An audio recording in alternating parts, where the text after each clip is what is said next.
Friends, welcome to GC Reddy talks. ఈరోజు ఒక ఫ్యామిలీకి సంబంధించిన ఒక సబ్జెక్ట్ తీసుకున్నాం. దాన్ని అన్నయ్య మాటల్లో విందాం. డియర్ ఫ్రెండ్స్, ఈరోజు టాపిక్ నాకు నచ్చిన పుల్లయ్య మోడల్. పుల్లయ్య గారని మా అపార్ట్మెంట్లో ఉండేవాళ్ళు. నేను హైదరాబాద్లో ఫస్ట్ జాబ్లో చేరినప్పుడు, ఫ్యామిలీ పెట్టినప్పుడు రెంటెడ్ హౌస్లో ఉండేవాడిని. తర్వాత ఇల్లు కొనుక్కున్నది వేరే విషయం. అప్పుడు మా అపార్ట్మెంట్ ఎదురుగా పుల్లయ్య గారని ఒక అతను గవర్నమెంట్ జాబ్ చేస్తూ ఉండేవాడు. రిటైర్మెంట్కి దగ్గరికి వచ్చి ఉండేవాడు. అతనిది ఓన్ హౌస్, నేను రెంటెడ్కి ఉండేవాడిని ఆపోజిట్లో. పుల్లయ్య గారి జీవిత విధానం, లైఫ్ స్టైల్, జీవన సరళి నాకు బాగా నచ్చింది. నేను అక్కడ ఉండగానే అనుకుంటాను, పుల్లయ్య గారు 60 ఏళ్ళు వచ్చి రిటైర్ అయ్యారు. రిటైర్ అయినప్పుడు మా బిల్డింగ్ వాళ్ళందరూ కూడా పైన ఒక చిన్న ఫంక్షన్ అరేంజ్ చేసి అతనికి పార్టీ ఏర్పాటు చేశారు. ఆ తర్వాత అందరూ, ఏం పుల్లయ్య గారు, మీరు పుల్లయ్య అనే పేరు ఎందుకు వచ్చిందంటే, అప్పట్లో పెద్దోళ్ళంట పిల్లలు పుడుతూ చనిపోతూ ఉంటే పుల్లయ్యను, పిచ్చియ్యను, పెంటయ్యను అలా పేర్లు పెడితే ఆ అరిష్టాలను తట్టుకొని నిలబడతారు, అశుభాలను జయిస్తారని ఒక నానుడు ఉండేది. అందుకని పుల్లయ్య, పిచ్చి అని పేర్లు పెట్టేవాళ్ళు. ఇప్పటికీ పిచ్చి అనే పేరుతో ఎంతోమంది ప్రముఖులు ఉన్నారు. ఇప్పుడు Hyderabad mega constructions, mega Pichireddy ఉన్నాడు, వేల కోట్ల పుల్లారెడ్డి స్వీట్స్ అని. మళ్ళా చిలకలూరుపేట మాజీ ఎమ్మెల్యే, మాజీ మంత్రి పత్తిపాటి పుల్లారావు అని ఉన్నారు. పుల్లయ్య, పిచ్చయ్య, పెంటయ్య అనే పేర్లు ఇంత ముందు ఉండేవి, ఇప్పుడు తగ్గిపోయాయి. ఓకే, పుల్లారావు గారు రిటైర్ అయిపోయిన తర్వాత చాలామంది అడిగారు, ఏం పుల్లారావు గారు మీరు రిటైర్ అయిపోయారు కదా. పుల్లారావు గారికి 2 పిల్లలు. కొడుకు విజయవాడలో ఉండేవాడు, కూతురు కర్నూలులో ఇచ్చి ఉండేవాడు వాళ్ళ బంధువులకి.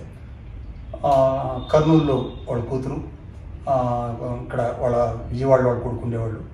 చాలామంది ఏమనుకున్నారంటే, కొడుకు దేడికి కానీ కూతురు దేడికి కానీ వెళ్తారు అని చెప్పి అనుకుంటుండేవాళ్ళు. ఏం పుల్లారావు గారు మీ హౌస్ రెంట్కి ఇచ్చేసి వెళ్ళిపోతారా, రెంట్కి ఇచ్చేపరికి చెప్పండి, మా వాళ్ళు ఉన్నారని అడిగేవాళ్ళు.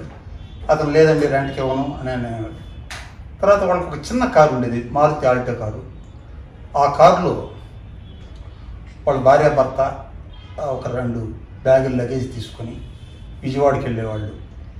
1 నెల కొడుకు దగ్గర ఉండేవాళ్ళు. నెల అంటే కరెక్ట్ అని కాదు, 20 రోజులు ఉండేవాళ్ళు, లేకపోతే ఒక్కసారి నెల రోజులు ఉండేవాళ్ళు, ఒక్కోసారి 40 రోజులు ఉండేవాళ్ళు. వాళ్ళు బోరు కొట్టిన దాకుండి మళ్ళీ కూతురు దగ్గరికి వచ్చేవాళ్ళు. కూతురు దగ్గర 1 నెల, లేదంటే 40 రోజులు, 20 రోజులు ఉండేవాళ్ళు. మళ్ళీ బోరు కొట్టినాక హైదరాబాద్కి వచ్చేవాళ్ళు. హైదరాబాద్కి వచ్చినాక వాచ్మెన్ పిలిచి ఇల్లు కడిగించుకొని, కూరగాయలు తెచ్చుకొని, రైస్ గీస్ అని రెడీ చేసుకొని 1 నెల రోజులు ఇక్కడే ఉండేవాళ్ళు. తర్వాత మళ్ళీ కొడుకు దగ్గరికి, కూతురు దగ్గరికి అలా పోతూ ఉండేవాళ్ళు. తర్వాత ఒకనొక టైంలో పుల్లారావు గారు కొడుకు వచ్చినప్పుడు, నేను ఏదైనా చేసుకుంటాను, అతను గవర్నమెంట్ ఎంప్లాయీగా రిటైర్ అయ్యాడు, 60 ఏళ్ళకి నేనేమి అలసిపోలేదు, ఏదైనా చేసుకుంటానంటే అతను ఒప్పుకోలేదు. వద్దు డాడీ, నువ్వు మా ముందరే అన్నాడు, నువ్వు చిన్నప్పటి నుంచి నువ్వు నిరుపేద కుటుంబంలో పుట్టావు, మాకాక బాధలు లేకుండా పెంచావు. నువ్వు చిన్నప్పటి నుంచి, నువ్వు 10వ సంవత్సరం నుంచి కష్టపడి చదువుకొని, హాస్టల్లో చదువుకొని గవర్నమెంట్ జాబ్ వచ్చి ఈ స్టేజ్కి వచ్చావు. 60 ఏళ్ళు దాకా అలుపు లేకుండా పనిచేసావు. ఇంకొద్దు, నాకు 2 పిల్లలు ఉన్నారు, చెల్లెలకి 2 పిల్లలు ఉన్నారు, వాళ్ళకి, మా పిల్లలకి వాళ్ళ పిల్లలకి గైడెన్స్ ఇచ్చుకుంటూ, వాళ్ళ మంచి చెడ్డలు విచారించుకుంటూ, అక్కడ 10 రోజులు ఇక్కడ 10 రోజులు ఉండు డాడీ అని చెప్పి అతను నాకు చెప్పాడు. నాకెందుకో పుల్లయ్య గారి మోడల్ నచ్చింది. 1 నెల రోజులు హైదరాబాద్లో ఉంటారు, తర్వాత చిన్న కారు ఉంది, కారు వేసుకుని విజయవాడకి వెళ్తారు, అక్కడ కొద్ది రోజులు ఉంటారు, 1 నెల రోజులు కావచ్చు, 40 రోజులు కావచ్చు, అక్కడ ఉంటారు. మళ్ళీ కూతురు దగ్గరికి వచ్చి కర్నూలులో కొద్ది రోజులు ఉంటారు, మళ్ళీ హైదరాబాద్కి వస్తారు. అలా హ్యాపీ లైఫ్ లీడ్ చేస్తున్నారు అనిపిస్తుంది. దీని మీద ఏమన్నా క్వశ్చన్? అంటే ఇప్పుడు అందరూ ఇట్లా డెసిషన్ తీసుకోవడం కరెక్ట్ అంటావా, లేకపోతే అది వాళ్ళ జీవిత పరిస్థితులను బట్టి ఉంటుంది. కొంతమందికి ఒకే దగ్గర ఉండాలని కోరుకుంటుంది.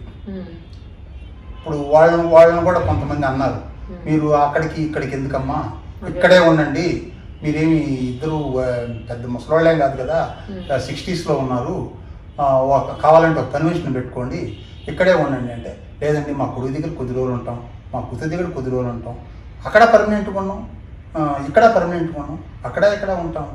అందుకని ఇక్కడ ఓన్ హౌస్ ఉంది, అక్కడ మా వాళ్ళకి ఓన్ హౌస్ ఉంది. ఈ లైఫ్ స్టైల్ మాకు నచ్చింది అన్నారు. నాకు కూడా పుల్లయ్య గారి లైఫ్ స్టైల్ నచ్చింది. ఇప్పుడు వాళ్ళిద్దరే ఉండొచ్చు హైదరాబాద్లో, వాళ్ళు ఉండే ఏరియాలో. నేను తర్వాత ఈ హౌస్ కొనుక్కున్న 1 కిలోమీటర్ పక్కకు వచ్చేసాను. కానీ వాళ్ళు ఉండే ఏరియాలో మంచి సెంటర్, రాత్రి 11, 12 అయినా కూడా అన్ని వస్తువులు దొరుకుతాయి, వాళ్ళు ఉండొచ్చు. కానీ వాళ్ళకి ఆ లైఫ్ స్టైల్ నచ్చింది.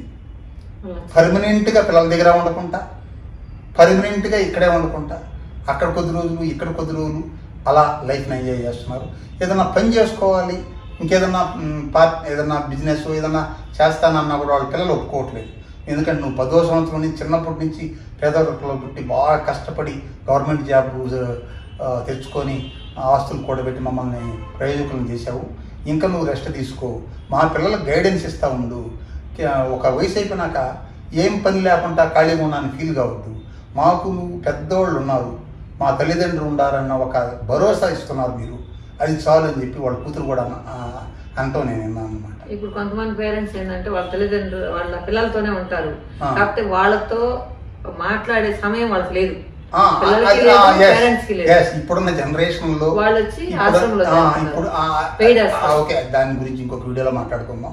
పెయిడ్ ఆశ్రమాలు ఇప్పుడు హైదరాబాద్ లో మామూలుగా ఆశ్రమాలు 5 స్టార్ ఆశ్రమాలు కూడా వచ్చున్నాయి, లగ్జరీ ఆశ్రమాలు ఉన్నాయి.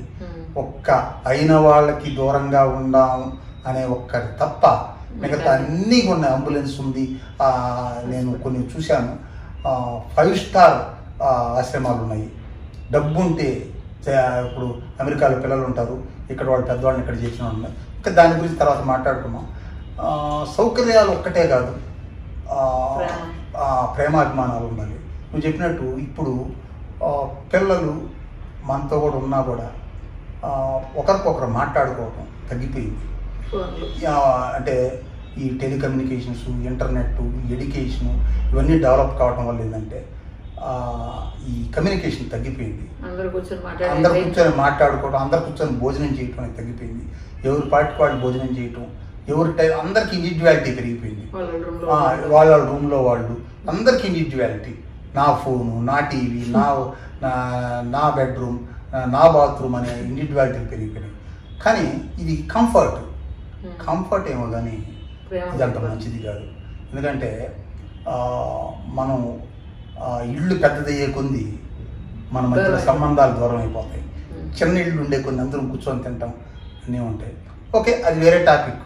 బట్ పుల్లయ్య గారి మోడల్ నాకు నచ్చింది ఏంటంటే అటు పిల్లల దగ్గర పర్మనెంట్గా ఉండకుండా, తన ఇంట్లోనే ఉండిపోకుండా అక్కడ కొద్ది రోజులు ఇక్కడ కొద్ది రోజులు ఉంటున్నాడు. ప్లస్ అతను నేను ఒకసారి అడిగినప్పుడు కూడా ఒక మాట అన్నాడు, ఇప్పుడు మనం బాగా తిరగలిగి ఉన్నామండి, ఇప్పుడు వాళ్ళ దగ్గరికి వీళ్ళ దగ్గరికి మేము ఉండాల్సిన అవసరం మాకు లేదు. రేపు మాకు ఒకవేళ బాగా ఏజ్ అయిపోయి తిరగలేని పరిస్థితుల్లో ఉన్నా కూడా, ఒకవేళ నా భార్య తిరగలేకపోతే నేను తిరగలిగితే నేను చూసుకుంటాను, లేక నాకు ప్రాబ్లం వస్తే ఆమె చూసుకుంటుంది.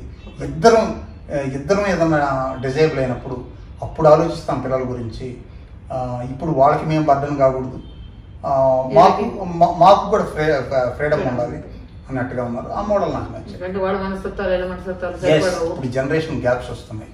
ఒకప్పుడుతో పాటు ఉమ్మడి కుటుంబాలు లేదు. ఇప్పుడు ఇండియాలో నాట్ ఓన్లీ అవర్ స్టేట్ మన రాష్ట్రంలోనే కాదు, అన్ని రాష్ట్రాల్లో త్రూఅవుట్ ఇండియా ఉమ్మడి కుటుంబాలు పతనం అయిపోతున్నాయి. ఇంతకుముందు ఉమ్మడి కుటుంబాలు ఎక్కువగా ఉండేది విలేజ్ల్లో, విలేజ్ల్లో అయితే ఉమ్మడి కుటుంబాలు ఎక్కువగా ఉండేది. ఇప్పుడు విలేజ్ల్లో కూడా ఉమ్మడి కుటుంబాలు లేవు. ప్రతి ఒక్కరికి ఇండివిజువాలిటీ పెరిగిపోయింది. ప్రతి ఒక్కరికి పెళ్ళి అవ్వటం, సపరేట్ అయిపోవడం, ఇండివిజువాలిటీ పెరిగిపోయింది, అభిరుచులు పెరిగిపోయింది. అందువల్ల ఏంటంటే అయితే ఉమ్మడి కుటుంబాల వల్ల లాభాలు ఉన్నాయి, నష్టాలు ఉన్నాయి. కాకపోతే మనం లాభాలు ఎక్కువన్నా మనం కొన్నిటిని యాక్సెప్ట్ చేయాలి. ఇప్పుడు జనం ఎలా ఉన్నారంటే ఉమ్మడిగా నివసించేదానికి ఇష్టపడట్లేదు. జనరేషన్ మారిపోతుంది. ఒకప్పుడు ఎస్టీడీ బూతులు ఉండేవి, ఇప్పుడు ఫోన్లు చేతిలోకి వచ్చిన ఎస్టీడీ బూతులు అవుట్డేటెడ్ అయిపోయాయి. ఇంటర్నెట్ కేఫ్లు ఉండేవి, ఇప్పుడు అందరి చేతులు ఇంటర్నెట్ ఉన్నప్పుడు ఇంటర్నెట్ కేఫ్లు అంతర్ధానం అయిపోయినాయి. ఇప్పుడు ప్రతి ఒక్కరికి సంపాదన ఉంటుంది, ప్రతి ఒక్కరికి ఇండివిజువాలిటీ ఉంటుంది, నా ఇల్లు నాదని ప్రతి ఒక్కరు సపరేషన్. ఫైనల్గా ఏంటంటే ఒకరికి వాళ్ళకి భారం కాకుండా మన పనులు మనం చేసుకున్నంత దూరం. ఎస్, మన పనులు మనం చేసుకున్నంత దూరం, మన పనులు మనం చేసుకున్నంత కాలం ఒకరికి భారం కాకుండా ఉండటం చాలా ఉత్తమం. చూడాలనిపించినప్పుడు ఎస్, పిల్లల దగ్గర నుంచి ప్రేమానురాగాలు ఆశించడం కరెక్ట్, మనము ప్రేమానురాగాలు వాళ్ళకి పంచాలనుకోవడం కరెక్ట్. కానీ ఒకరికి భారం అవ్వాలని అనుకోకూడదు.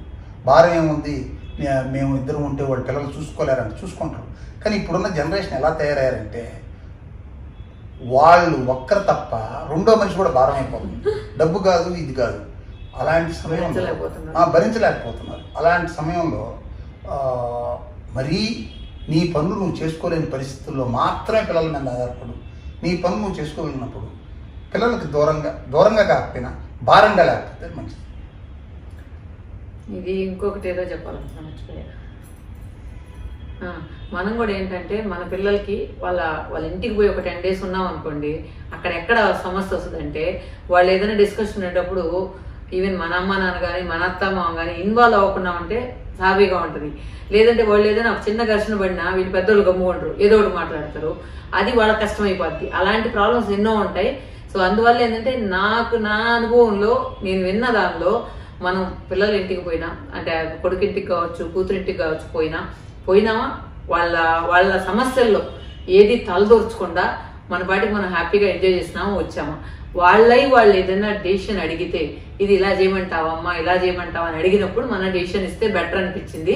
ఈ మధ్య నేను ఒక 4-5 ఫ్యామిలీతో మాట్లాడినప్పుడు అక్కడ గొడవ వచ్చేది అక్కడే. సో అవన్నీ రాకుండా ఉండాలంటే ఇలా ఉంటే కనుక ఏ సమస్యలు రావు. హ్యాపీగా అక్కడ 1 రోజులు ఇక్కడ 1 రోజులు, మన ఇంట్లో ఒక 1 రోజులు మనం కూడా ప్రైవసీగా ఉంటాం. ఇదనమాట. అందువల్ల ఆ పుల్లయ్య గారు చేసింది నాకు కూడా నచ్చింది అనమాట. అన్నయ్య చెప్తున్నప్పుడు నాకు కూడా నచ్చింది. సో ఇలా ఫాలో అయితే బాగుంటుంది అని అనిపించింది అనమాట. సరే, అది కూడా మీతో అందరితో షేర్ చేసుకుంటామని ఈ వీడియో చేయడం జరుగుతుంది. ఓకే ఫ్రెండ్స్, ఈ వీడియో మీకు నచ్చిందా లేదా, ఇలా ఈ టాపిక్ మీద మీ వాల్యుబుల్ సజెషన్ ఏంటి, మీకంటూ ఒక విజన్ ఉంటుంది కదా, సో అది కామెంట్లో రాయండి. అట్లీస్ట్ ఇంకేదైనా మనం నేర్చుకోవాలంటే, ఈవెన్ మేము కూడా నేర్చుకోవాలంటే నేర్చుకుంటాం. మనందరూ నేర్చుకుందాం ఏదైనా మంచి మాటలు ఉంటే కనుక. ఇంకా ఫర్దర్గా టాపిక్స్ ఏదైనా కావాలంటే మీరు కమెంట్లో చెప్పండి, పలానా టాపిక్ మీద మేము వినాలనుకుంటున్నామని. సో ఆ టాపిక్ అన్నయ్య మాట్లాడతాడు. Thank you for watching. చేసామా కొన్ని రిపీట్ చేస్తాం.